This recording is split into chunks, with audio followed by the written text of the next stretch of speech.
Dans la campagne lyonnaise, une nécropole à l'architecture exotique se dresse telle une sentinelle. Ici reposent les corps de soldats africains venus rougir de leur sang la terre de France en juin 1940.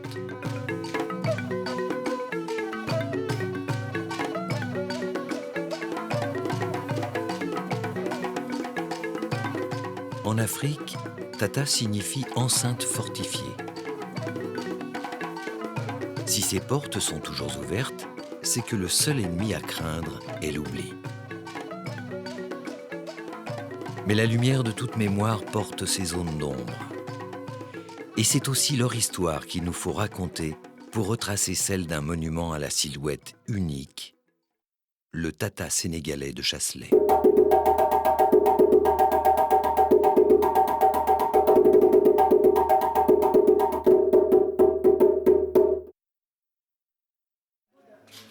L'origine du Tata est à chercher dans un épisode méconnu de l'histoire de France, celui du massacre du 25e régiment de tirailleurs sénégalais.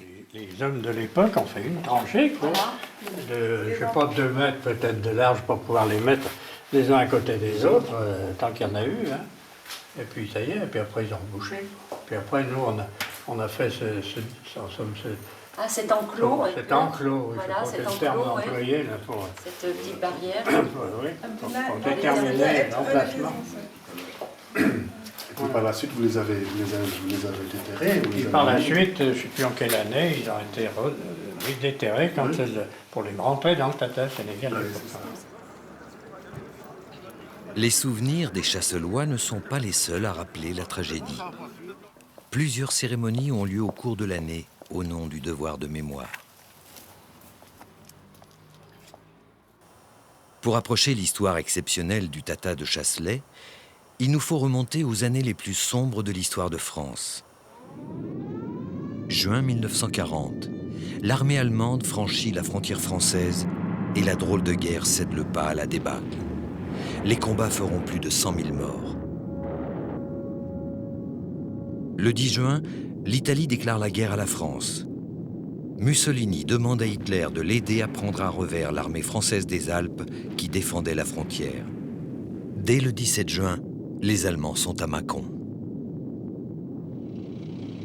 L'armée française est totalement désorganisée. Les communications se font difficiles et alors que des troupes se battent encore, d'autres abandonnent les combats. La nuit du 17 juin, le maire de Lyon et président de la Chambre des députés, Édouard Herriot, qui veut éviter des combats dans l'agglomération, obtiendra du maréchal Pétain que Lyon soit déclarée ville ouverte. La résistance à l'avancée de la Wehrmacht ne repose plus alors que sur les lignes de défense placées au nord de l'ancienne capitale des Gaules. L'essentiel de ces forces est alors composé du 25e régiment de tirailleurs sénégalais.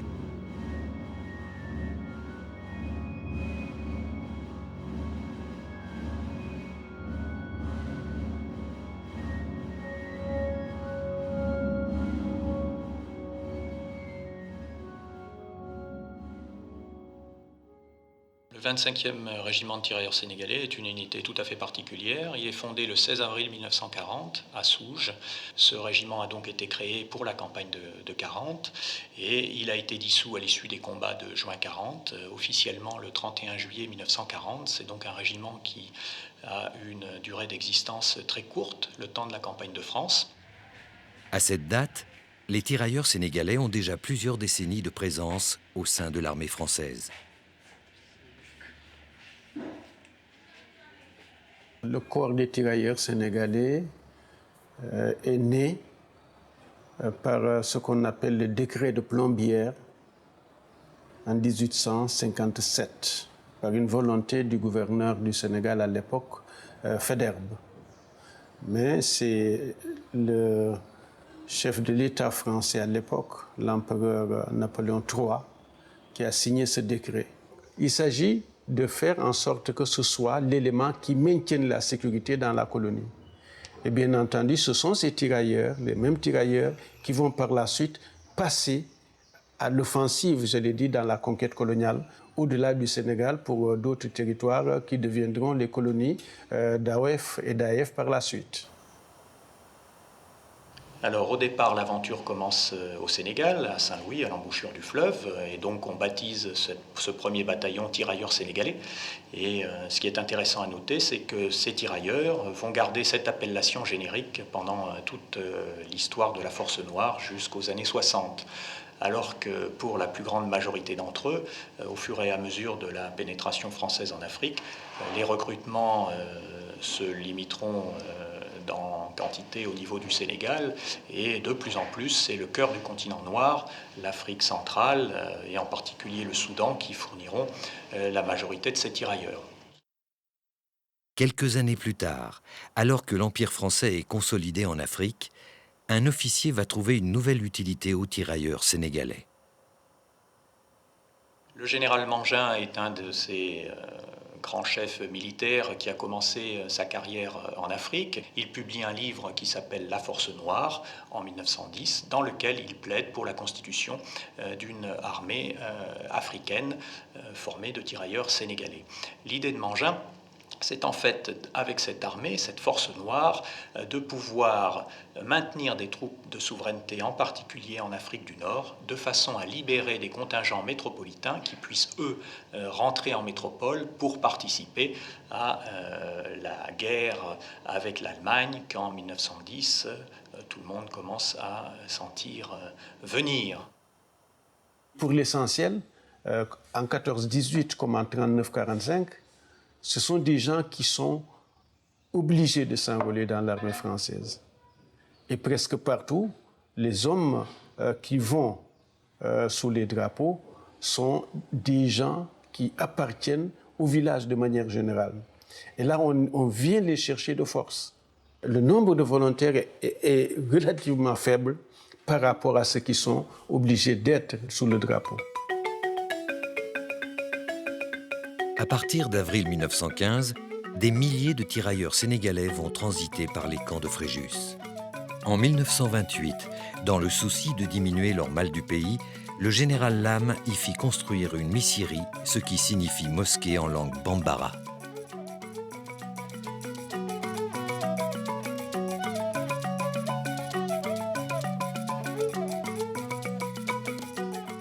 Aujourd'hui, le Tata de Chasselet et cette mosquée africaine de Fréjus sont donc deux rares et précieux témoignages de la présence de ces tirailleurs sénégalais de la Force Noire qui sont venus combattre en France et pour beaucoup sont morts au cours de ces combats pour cette patrie française si lointaine.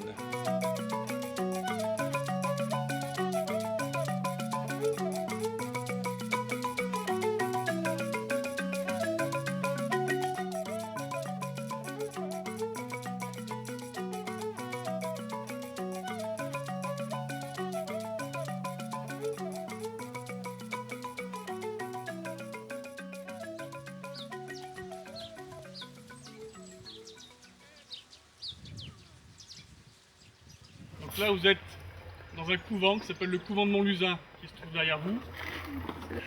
Donc en 1940, ici, il y a des sœurs qui vivent, c'est une maison de retraite. Et le 17 juin 1940, arrivent les soldats français qui s'installent un peu partout et qui vont mettre en place une barricade ici au niveau du rond-point qui existe aujourd'hui. Pourquoi ce rond-point? Parce qu'en face, c'était la Nationale 6 qui descendait de Paris. Et sur cette nationale arrivent les Allemands. L'ensemble des troupes qui sont placées au nord de Lyon sont placées sous les ordres du général de Mesmet. On décide essentiellement de les bloquer sur deux points importants qui sont la Nationale 6 et la Nationale 7. Plus de l'autre côté de la Saône, les légionnaires qui sont chargés là aussi de retarder l'entrée des Allemands dans Lyon. Alors nous avons mis en place notre batterie dans les journées qui ont suivi, aux endroits où ça avait été fixé. Et alors je me rappelle quand nous étions dans le camion et que nous allions là-bas à Montlusin, nous avons rencontré des quantités de gens qui remontaient sur Lyon. Il y avait même aussi des soldats qui avaient perdu leur régiment, qui remontaient. Et alors tous ces gens-là nous disaient « Mais qu'est-ce que vous faites là ?» Et Vous allez du côté des Allemands, c'est là-bas qu'arrivent les Allemands. Il faut aller de l'autre côté. L'unité allemande qui arrive sur la Nationale 6 est le régiment Großdeutschland, littéralement Grande Allemagne. Donc c'est un régiment d'infanterie motorisée qui combat depuis mai 1940 et qui déboule de Bourgogne sans rencontrer de résistance sérieuse. Et donc quand ils arrivent à Montlusin, pour eux c'est vraiment une grosse surprise. Ils sont arrivés vers midi, 11h30 midi. Et dès qu'ils sont arrivés, ils ont été arrêtés par les patrouilles qui étaient au carrefour de Montlusin. Et ils ont brandi un drapeau blanc en disant « l'armistice est signé », ce qui était absolument faux à ce moment-là. L'armistice est signé, laissez-nous passer. Et alors, les hommes ont répondu, les Sénégalais ont répondu par un tir. Et alors, leur officier m'avait dit quand ils commenceront à tirer, vous pouvez y aller aussi. La bataille déclenchée par le tir de l'adjudant Réquier dura près de 5 heures. La chapelle restait miraculeusement intacte, servit de refuge aux religieuses. Lors de la prise du couvent, les soldats de la Wehrmacht se montrèrent indignés par cette attaque inattendue depuis un édifice sacré. Mon maréchal de logis-chef qui est à côté de moi, et moi, nous avons entendu les cris des Sénégalais qui étaient mitraillés dans la cour du couvent. Le lieutenant de réserve Pangot fut à son tour capturé et conduit au devant d'un officier allemand. Alors il m'interroge en excellent français, en français impeccable. Et il me dit, vous êtes officier? Oui. Eh bien, je vais vous faire fusiller. Alors je lui dis, mais pour quelle raison? Parce que vous commandez les Sénégalais. Ah, j'ai dit non, pas du tout. Je commande une batterie d'artillerie. Ah, mais c'est un peu différent. Si c'est ça, c'est différent. Ce 19 juin, plusieurs gradés furent exécutés pour avoir commandé des soldats noirs à Montlusin. Pendant ce temps, les troupes chargées de retenir les ennemis sur les bords de la Saône ont abandonné leur poste. Dès le milieu de l'après-midi, l'étendard nazi flottait sur Lyon.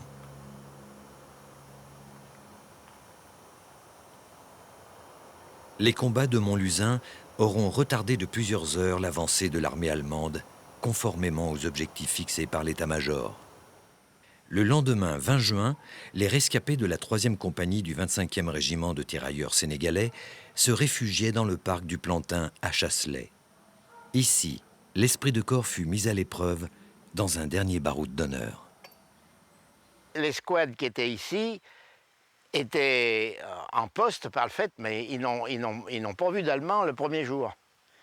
C'est que le lendemain, qu'est-ce qui s'est passé? Le lendemain, on vient de nous avertir, et dit les Français, les troupes qui sont ici ne se rendent pas, ils vont se battre, alors il faut évacuer le château, il faut vous évacuer vous, la bataille va être ici.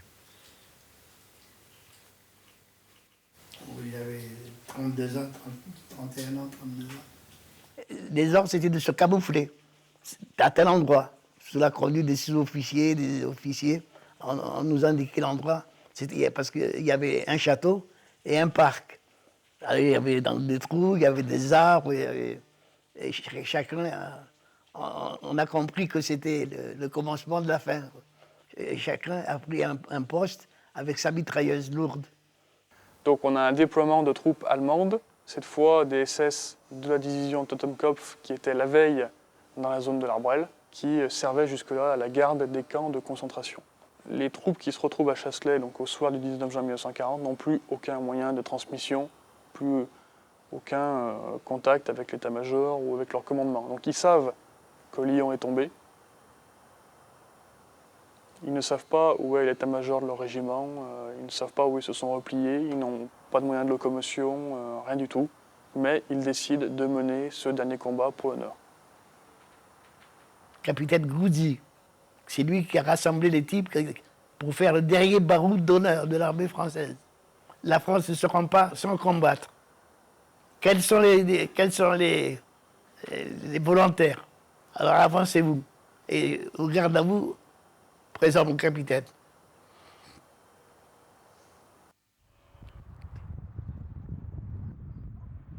Alors le 20 juin 1940, un véhicule allemand arrive à Chasselet et se heurte à un barrage de soldats français. Donc forcément, les soldats français tirent, etc. Et là, les Allemands sont prévenus qu'une troupe française demeure à Chasselet pour résister. Vers midi et demi, 1h comme ça, on a entendu des motocyclettes qui venaient vers nous. Ils donnaient l'ordre de tirer à volonté, tir à volonté. De tout ce qui bougeait, tir à volonté. Et on a commencé à tirer à travers les arbres, jusqu'à 5h de l'après-midi. À 5h, ils nous ont submergés. Et avec les mitraillettes, nous, on n'avait plus de munitions. Qui c'est qui allait chercher les munitions? On avait ce qu'on avait au début, des cartouchières pleines, et puis après, on n'avait plus de munitions. Après la bataille, quand ils se sont rendus, ils les ont tous amenés là-devant. Et ils les ont désarmés, là où je vous dis, devant la conciergerie. Alors les Français, ils les ont fait prisonniers, ils les ont emmenés. Et les Noirs, les bras en l'air, 2 kilomètres, ça fait 2 bons kilomètres pour aller là-bas. Les bras en l'air, ils les ont descendus là-bas et ils les ont fusillés. Tout ce qui était noir, tout. Pas de détails. Les Sénégalais, ayant les bras en l'air, voulaient à un moment donné baisser les bras. Interdit de baisser les bras aux Sénégalais. À nous, ils nous ont fait signe de baisser les bras. On est arrivé dans une plaine, à un quart d'heure du village, là, à peu près, et il y avait des camions alignés, là. Et ils nous ont dit de nous arrêter. Et les soldats allemands font signe aux soldats français, aux blancs, de se coucher, de s'agenouiller sur la route. Les soldats noirs sont dirigés dans un champ, et là, les blindés, les mitrailleuses allemandes, les soldats allemands ouvrent le feu. Le tir des mitrailleuses allemandes a commencé. Au bout d'un quart d'heure, tout le monde était par terre, en gémant. Enfin, les chars tirèrent à coups de canon sur la masse des corps étendus.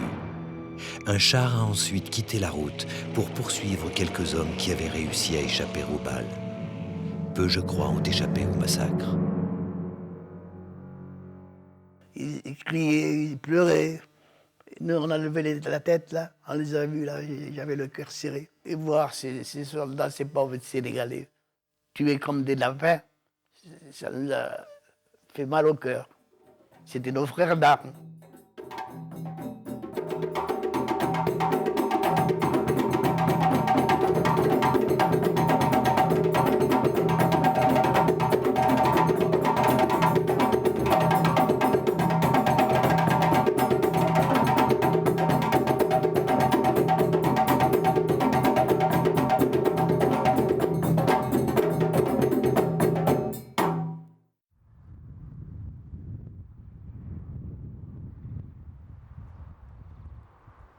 Le rapport du colonel Bourrian, qui commandait l'ensemble du dispositif, fit état de 1210 disparus pour l'ensemble des combats au nord de Lyon.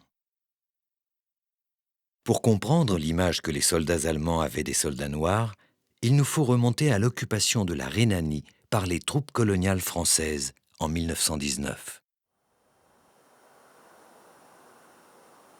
Les Allemands là, vont très habilement se servir de cette occupation, en particulier par des tirailleurs sénégalais et malgaches, pour saboter la conférence de Versailles, où ils savent bien qu'on va leur demander des réparations énormes. Et comme les Allemands savent que les Américains pratiquent encore la ségrégation, l'apartheid avec leurs propres Afro-Américains, ils pensent évidemment assez commode de lancer cette campagne de la honte noire, tendant à accréditer l'idée que ces tirailleurs violent toutes les femmes